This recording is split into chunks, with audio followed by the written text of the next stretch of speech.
बदलते भारत की शान।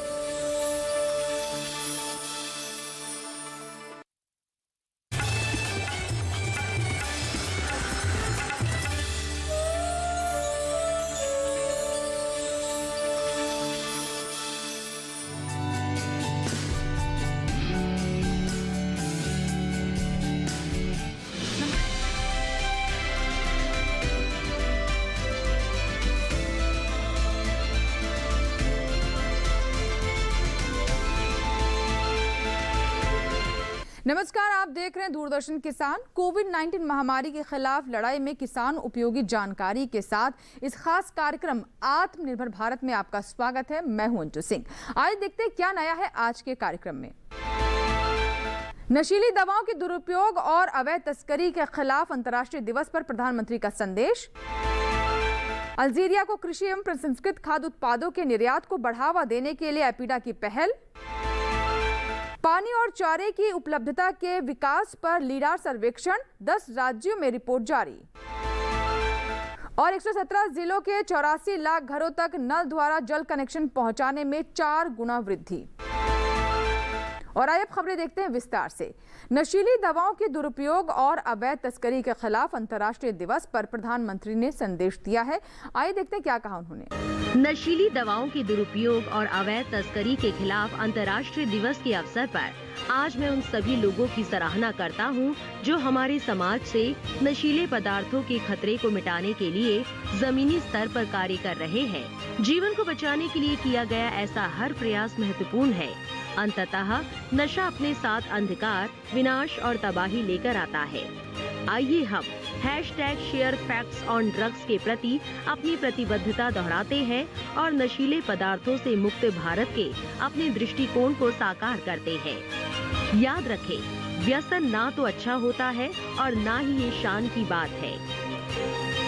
कृषि एवं प्रसंस्कृत खाद्य उत्पादों के निर्यात को बढ़ावा देने के क्रम में एपीडा ने भारतीय दूतावास के साथ मिलकर अल्जीरिया के साथ एक वर्चुअल खरीदार विक्रेता बैठक का आयोजन किया। क्या खास रहा इस आयोजन में, आइए डालते हैं नजर। एपीडा ने अल्जीरिया को कृषि एवं प्रसंस्कृत खाद्य उत्पादों के निर्यात को बढ़ावा देने के लिए भारतीय दूतावास के सहयोग से वर्चुअल खरीदार विक्रेता बैठक का आयोजन किया। इस आयोजन में दोनों देशों की कृषि मूल्य श्रृंखला के प्रमुख हितधारकों ने भाग लिया। भारत और अल्जीरिया के बीच कृषि क्षेत्र में अवसर शीर्षक के इस VBSM में दोनों देशों के निर्यातकों, प्रसंस्करणकर्ताओं और कृषि वस्तुओं के व्यापारियों सहित 100 से अधिक प्रतिभागियों ने भाग लिया। एपीडा निर्यातकों और आयातकों को मंच प्रदान करने के लिए विभिन्न देशों के साथ VBSM की एक श्रृंखला आयोजित कर रहा है। अल्जीरिया के व्यापार एवं सरकारी अधिकारियों के साथ आयोजित इस VBSM में भारत के भौगोलिक संकेत से प्रमाणित कृषि उत्पादों के बढ़ते निर्यात की गुंजाइश पर चर्चा की गई। VBSM के दौरान अल्जीरिया को अनाज, पशु उत्पाद, गैर बासमती और बासमती चावल सहित विभिन्न उत्पादों के निर्यात की क्षमता पर भी चर्चा हुई। इस VBSM में एपीडा और भारतीय दूतावास के अधिकारियों के अलावा all India rice exporters association, the rice exporters association, all India food processors association के अधिकारियों सहित व्यापार प्रतिनिधियों, SARL Agroplast company, Ural cab line, Haddadi med business export आदि अल्जीरिया के आयातकों ने भाग लिया। और अभी वक्त हुआ एक छोटे से ब्रेक का। ब्रेक के बाद भी विशेष कार्यक्रम जारी रहेगा। बने रहे हमारे साथ। छोटा सा ब्रेक।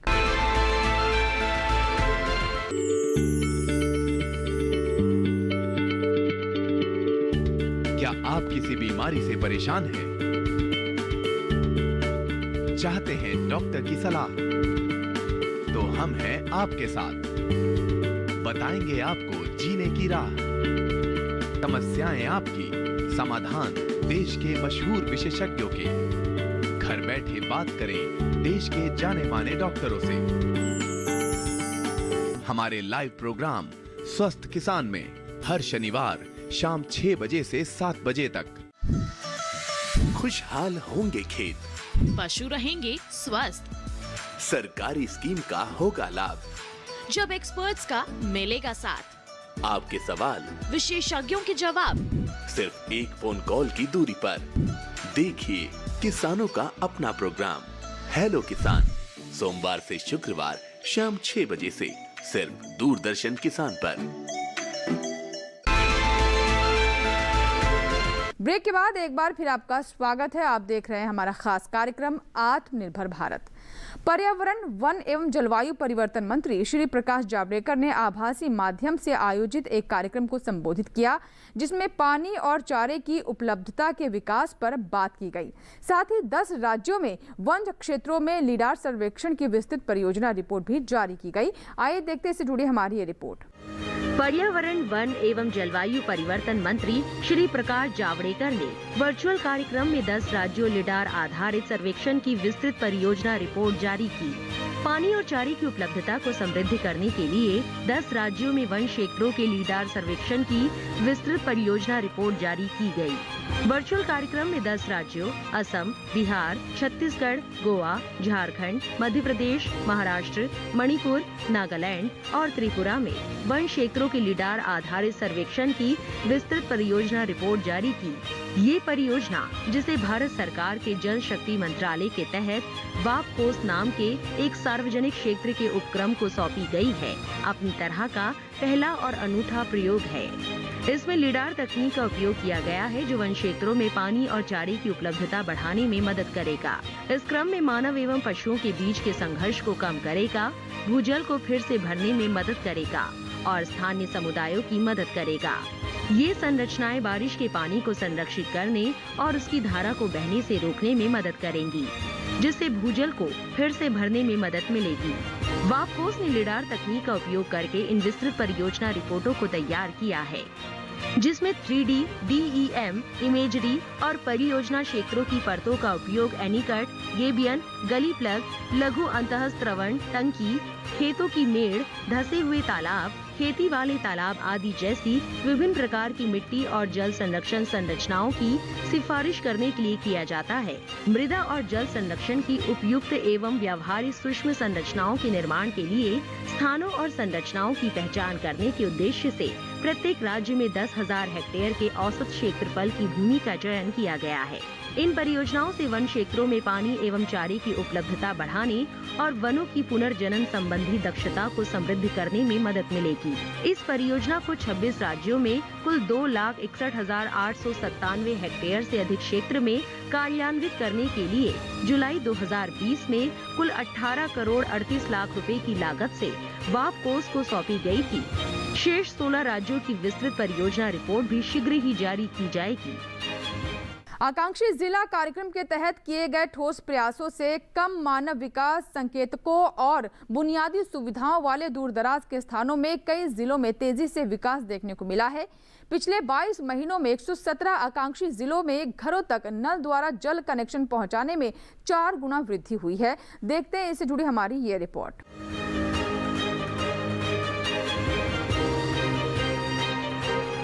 संयुक्त राष्ट्र विकास कार्यक्रम द्वारा जारी स्वतंत्र मूल्यांकन रिपोर्ट ने आकांक्षी जिला कार्यक्रम की सराहना की। आकांक्षी जिला कार्यक्रम को स्थानीय क्षेत्र के विकास के सफल मॉडल के रूप में बताया, जो उन देशों के लिए मिसाल बन सकता है जहां विभिन्न कारणों से विकास की स्थिति में क्षेत्रीय असमानताएं बनी रहती है। कार्यक्रम के तहत किए गए ठोस प्रयासों से कम मानव विकास संकेतकों और बुनियादी सुविधाओं वाले दूर दराज के स्थानों में तेजी से विकास किया गया है। 117 आकांक्षी जिलों के 84 लाख घरों तक नल द्वारा जल कनेक्शन पहुंचाने में 4 गुना वृद्धि, कवरेज 7% से बढ़कर 31% हुई।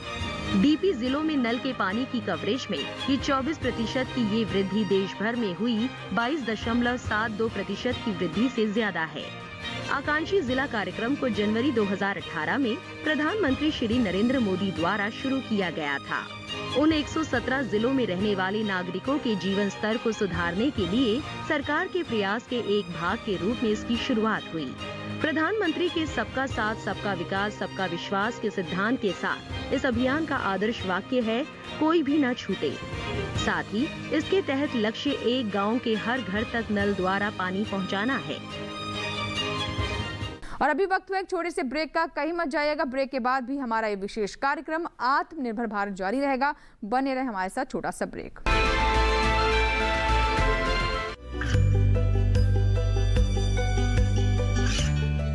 गांवों और पिछड़े क्षेत्रों में सरकारी योजनाओं की जानकारी पहुंचा। देश में कौशल और क्षमता विकास कर ग्रामीणों को सामाजिक बदलाव और विकास से जोड़ने की दूरदर्शन किसान की पहल चौपाल चर्चा देखें सोमवार से शुक्रवार सुबह 9 बजे। ये कामयाबी है अन्नदाता की। ये कहानी है खेत और खलिहानों की। कैसे करें अपने पशुओं की देखभाल, जानिए गांव-गांव के किसानों का हाल।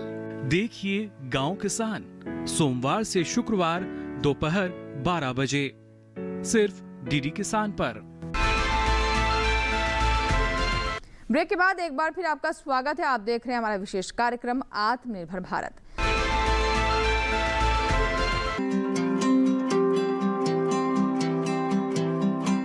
साल 1947 में पंजाब के अमृतसर के गांव दबुर्जी में जन्मे बलदेव सिंह ढिल्लों एक किसान और कृषि वैज्ञानिक हैं। इनकी उम्र 72 वर्ष है। बलदेव सिंह ढिल्लों ने खालसा कॉलेज अमृतसर से कृषि में बीएससी और एमएससी पंजाब कृषि विश्वविद्यालय से स्नातक की पढ़ाई पूरी की थी और इन्होंने भारतीय कृषि अनुसंधान संस्थान नई दिल्ली से डॉक्टरेट की उपाधि प्राप्त की थी। इन्होंने 350 शोध प्रकाशन और कई किताबें प्रकाशित की हैं। वर्तमान में भारत में पंजाब कृषि विश्वविद्यालय के कुलपति हैं। इन्होंने भारतीय कृषि अनुसंधान परिषद में सहायक महानिदेशक और पंजाब कृषि विश्वविद्यालय और गुरु नानक देव विश्वविद्यालय में अनुसंधान निदेशक के रूप में काम किया है। इन्होंने वर्ष 1976 से 78 में और 2007 से 11 तक जर्मनी के अंतर्राष्ट्रीय मक्का और गेहूं सुधार केंद्र में काम किया है। साथ ही वर्ष 1989 में मक्का ब्रीडिंग, जेनेटिक्स और बायोटेक्नोलॉजी पर बर्मिंघम विश्वविद्यालय में काम किया है। बलदेव सिंह ढिल्लों जुलाई 2011 से पंजाब कृषि विश्वविद्यालय के कुलपति के रूप में काम कर रहे हैं। उनके गतिशील नेतृत्व के तहत पंजाब कृषि विश्वविद्यालय ने कई प्रशंसा अर्जित की है। वर्ष 2017 में भारतीय कृषि अनुसंधान परिषद द्वारा भारत में सर्वश्रेष्ठ कृषि विश्वविद्यालय और तृतीय सर्वश्रेष्ठ कृषि अनुसंधान संस्थान के रूप में रैंक की गई। साथ ही केंद्रीय मानव संसाधन विकास मंत्रालय 2017 द्वारा पंजाब में प्रथम और भारत में दूसरा सर्वश्रेष्ठ कृषि विश्वविद्यालय का दर्जा दिया गया। बलदेव सिंह ढिल्लों के लगातार मार्गदर्शन, प्रोत्साहन और प्रेरणा के कारण उत्कृष्ट फसल किस्मों और उनके उत्पादन संरक्षण प्रौद्योगिकियों का विकास हुआ। नतीजतन उनके राज्य ने 2017-18 के दौरान धान और गेहूं की उच्चतम उत्पादकता हासिल की। इनके कार्यकाल में पंजाब विश्वविद्यालय द्वारा विकसित किए गए कम बायोमास वाले धान की उच्च उपज वाली किस्में अब किसानों के बीच सबसे लोकप्रिय हैं, जो पानी और कीटनाशक की बचत में सहायक हैं। साथ ही ये धान के पुआल प्रबंधन में भी सहायक हैं।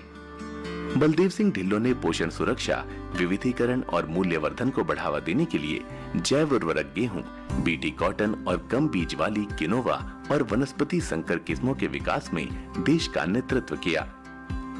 बलदेव सिंह ढिल्लों ने धान के पुआल प्रबंधन, कीटनाशकों के छिड़काव और उपज को सुखाने के लिए नई कृषि मशीनों और उपकरणों का विकास किया है। इन्होंने संयुक्त अंतर्राज्य अभियान का नेतृत्व किया, जिसने कपास में सफलतापूर्वक सफेद मक्खी का प्रबंधन किया, जिसके परिणाम स्वरूप बम्पर फसल 756 और 750 किलोग्राम की उत्पादकता हुई। इसके अलावा बलदेव सिंह ढिल्लों ने 2018 के दौरान धान के पुआल को जलाने के खिलाफ अभियान का कड़ा नेतृत्व किया। अपनी लगन और कड़ी मेहनत से इन्होंने देश विदेशों में कृषि के नए आयाम बनाए और कृषि के क्षेत्र में कई सारी नई उपलब्धियां भी हासिल की हैं, जो देश के लिए बहुत ही लाभकारी सिद्ध हुई। इनकी जीवनी भविष्य में आने वाले नए युवा किसानों के लिए प्रेरणा स्रोत है। इनके दिखाए हुए रास्ते पर चलकर प्रगतिशील किसान भी अपने लक्ष्य को हासिल कर सकते हैं।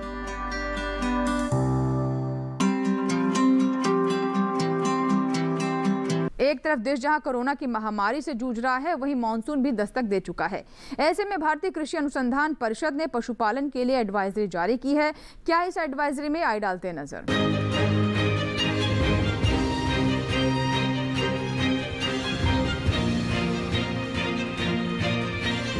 बरसात के दौरान पशुओं को कई तरह की बीमारियां लगती है। इसके लिए टीकाकरण होता है। पशु चिकित्सकों ने डोर टू डोर टीकाकरण करने की सलाह दी है। साथ ही पशुपालकों से कहा गया है कि पशुओं को नियमित रूप से खनिज मिश्रण देते रहे। खासकर दुधारू पशुओं के लिए खनिज की मात्रा 50 से 60 किलो प्रतिदिन होनी चाहिए। देश कोरोना महामारी के संकट से भी जूझ रहा है। सरकार ने पशु, मुर्गियां या फिर उनके लिए दवाएं वगैरह खरीदने की अनुमति दे रखी है। खरीदारी करते समय पर्याप्त दूरी बनाए रखें और साफ सफाई का भी ख्याल रखें। दूध निकालते समय, चारा देते समय या फिर पशुओं को एक जगह से दूसरी जगह बांधते समय भी साफ सफाई बनाए रखें। कोई भी काम करने से पहले और बाद में साबुन से हाथ धोते रहे। जहां हरे चारे या सांद्र भोजन की कमी दिखाई दे रही है, वहां किसान गेहूं, मक्का, गेहूं की भूसी, सरसों की खली और नमक का इस्तेमाल करते हुए घर पर ही चारा तैयार कर सकते हैं। पशु बांधने की जगह के फर्श को फिनाइल से साफ करते रहे। तबेले को संक्रमण मुक्त करने के लिए रखें। सोडियम हाइड्रोक्लोराइड, हाइड्रोजन पेरोक्साइड या सोडियम हाइड्रोक्साइड का इस्तेमाल किया जा सकता है। पानी पीने और चारे वाली नान को भी संक्रमण से बचाने के लिए कली का लेप कर ले। किसी भी रसायन का छिड़काव पशु के शरीर पर, उसके चारे पर या दूसरे भोजन पर ना करें। ये भी ध्यान रखें कि आपका पशु ज्यादा देर तक भूखा प्यासा ना रहे। इससे पशु कुपोषण का शिकार हो सकता है। जिन किसानों के पास स्मार्टफोन है, वो आरोग्य सेतु ऐप जरूर डाउनलोड कर ले। ये भारत सरकार का ऐप है जो कोविड-19 की निगरानी रखता है और लगातार दिशा निर्देश जारी करता रहता है।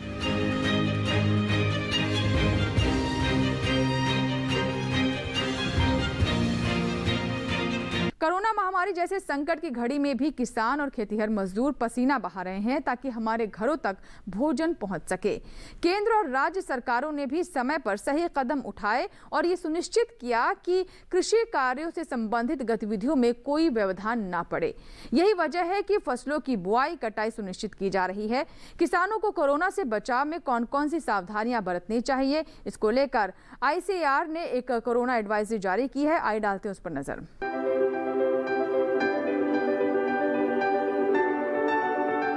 किसान फसल भी काटेंगे और फिर उसे बाजार भी लेकर जाएंगे। ये ऐसे काम है जिन्हें कोरोना संकट के बीच भी टाला नहीं जा सकता। किसानों का काम भी चलता रहे और बीमारी का फैलाव भी ना हो, इसके लिए कई तरह की सावधानियां अन्नदाता को अपनानी होंगी। जैसे बार बार साबुन से हाथ धोना, सामाजिक दूरी बनाए रखना, चेहरे पर मास्क लगाना, औजारों और मशीनों की साफ सफाई का ख्याल रखना, यानी मशीनों को सैनिटाइज करते रहे। इसी तरह परिवहन वाहनों, जूट बोरों या दूसरे पैकेजिंग सामान को भी इस्तेमाल से पहले सैनिटाइज करें। बेहतर होगा कि ज्यादातर काम मशीनों से किया जाए और मशीन के पास केवल आवश्यक संख्या में ही मजदूरों को जाने दिया जाए। जिन हिस्सों में कटाई या चुनाई का काम हाथों से हो रहा है, वहां 4 से 5 फीट की पट्टियों में काम करें। इससे मजदूरों के बीच दूरी बनाने में मदद मिलेगी। जहां तक संभव हो, कृषि कार्य समय अंतराल पर करें ताकि बहुत ज्यादा मजदूर इकट्ठा ना हो। काम पर जाने पहचाने लोगों को ही लगाए और उनसे भी जरूरी पूछताछ कर ले ताकि संदिग्ध या विषाणु वाहक शख्स से बचा जा सके। कटाई के बाद फसल का संग्रहण 3 से 4 फीट की दूरी पर छोटी छोटी ढेरियों में किया जा सकता है। साथ ही खेत के स्तर पर प्रसंस्करण के दौरान प्रति ढेरी 1 से 2 व्यक्तियों दिया जाना चाहिए। गेहूं, मक्का और मूंगफली के लिए उपयोग में लाए जाने वाले थ्रेशर की भी उचित साफ सफाई करें। मशीनों के जिन हिस्सों को बार बार हाथ से छूने की जरूरत पड़ती हो, उन्हें साबुन से धोते रहें। तो ये था हमारा आज का आत्मनिर्भर भारत। अगर आप चाहें तो YouTube के माध्यम से भी आप हमसे जुड़ सकते हैं। इसके लिए करना बस आपको ये है कि इस QR कोड को आप स्कैन करें और YouTube पर हमारे इस कार्यक्रम को देखें। इसके अलावा आप YouTube पर जाकर आत्मनिर्भर भारत कार्यक्रम सर्च कर सकते हैं और वहाँ भी खेती किसानी से जुड़ी तमाम जानकारियाँ प्राप्त कर सकते हैं। इसी के साथ ही यहाँ दीजिए इजाजत, लेकिन आप बने रहे दूरदर्शन किसान के साथ। नमस्कार।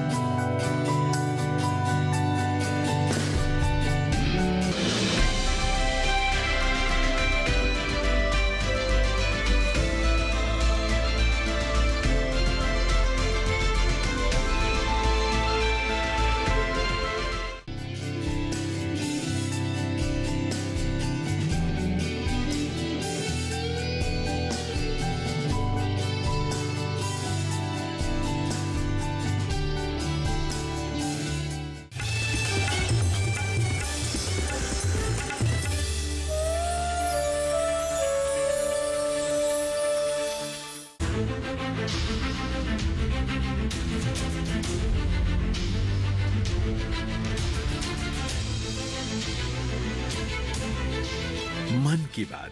माननीय प्रधानमंत्री श्री नरेंद्र मोदी भारत की जनता से साझा करेंगे अपने मन की बात रविवार 27 जून सुबह 11 बजे। आकाशवाणी के सभी केंद्र सभी चैनल इसे प्रसारित करेंगे। साथ ही इसका प्रसारण दूरदर्शन के national news, DD Bharati, DD India, DD Urdu और डीडी किसान पर भी किया जाएगा। तो याद रखें, रविवार 27 जून सुबह 11 बजे मन की बात।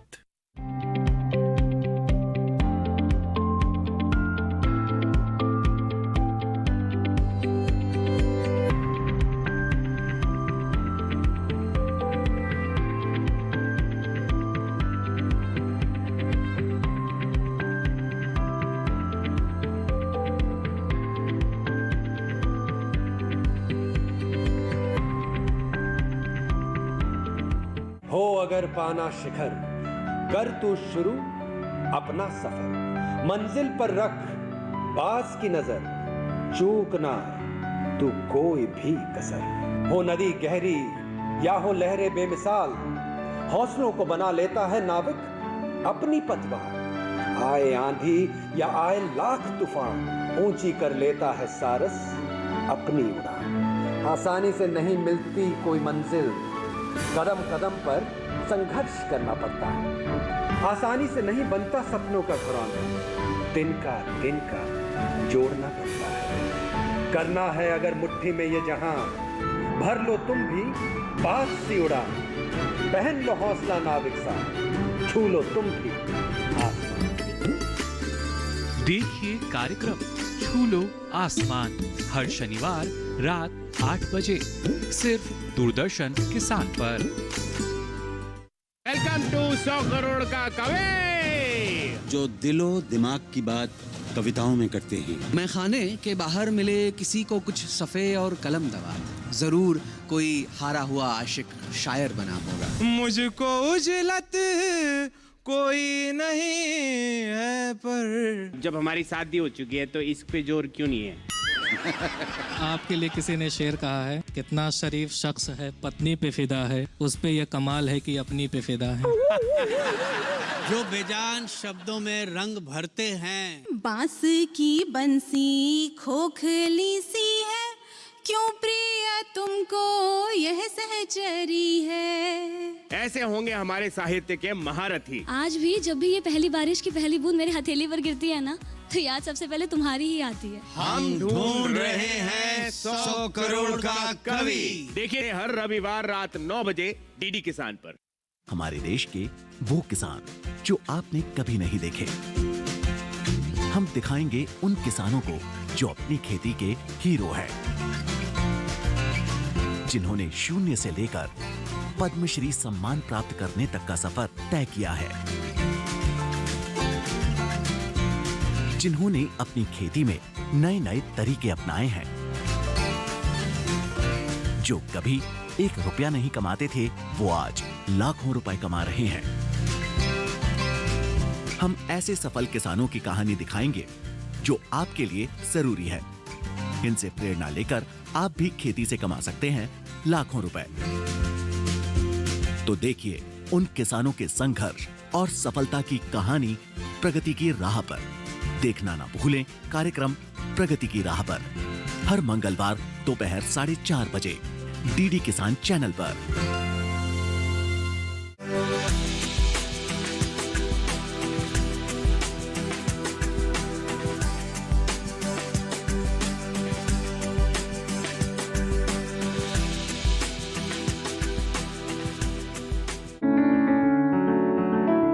महका महका घर आंगन, हरियाली से खिलेगा तन मन।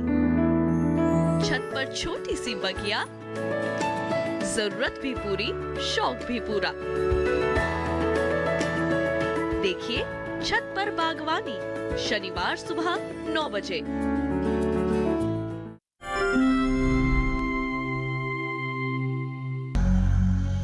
तीर्थंकर के नाम से इस शहर का नाम वर्धमान रखा गया। बौद्ध धर्म का भी यहाँ काफी प्रभाव था। वर्धमान शहर के निकट भरतपुर में एक बौद्ध स्तूप पाया गया है। हम जा रहे हैं बर्धमान शहर से 25 किलोमीटर दूर पूर्व बर्धमान की एक और जगह गलसी 1 नंबर ब्लॉक के फतेहपुर गांव की ओर। इसी फतेहपुर गांव में ही रहती है नूरजहां खातून, जो एक साधारण औरत से महिला कृषक बनकर सबके नजर में आ गई है। धान उत्पादन में बर्धमान की ख्याति सालों से है। यहाँ बहुत सारे राइस मिल भी है।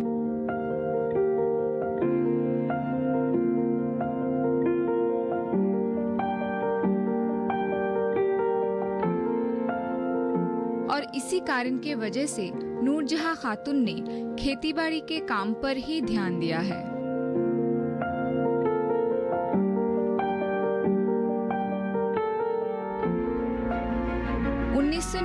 साल में बरचत्रा की लड़की नूरजहां के साथ निकाह हुआ था फतेहपुर की आलम शेख का। शादी के बाद अपने पति और ससुर जी को खेती के काम में सहायता करने आगे आई नूरजहां।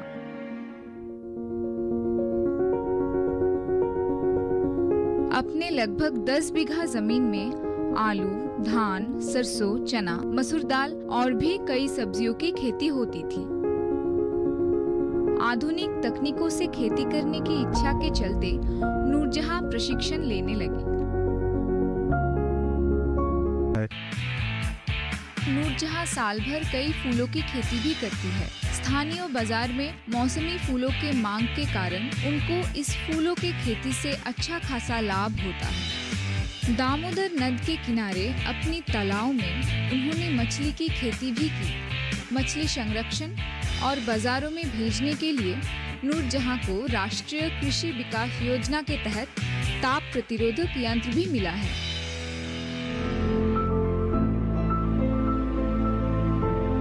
परिवार को आर्थिक साफल्य और समृद्धि का मार्ग दिखाया है उन्होंने। चंद शब्दों में कृषि और आधुनिक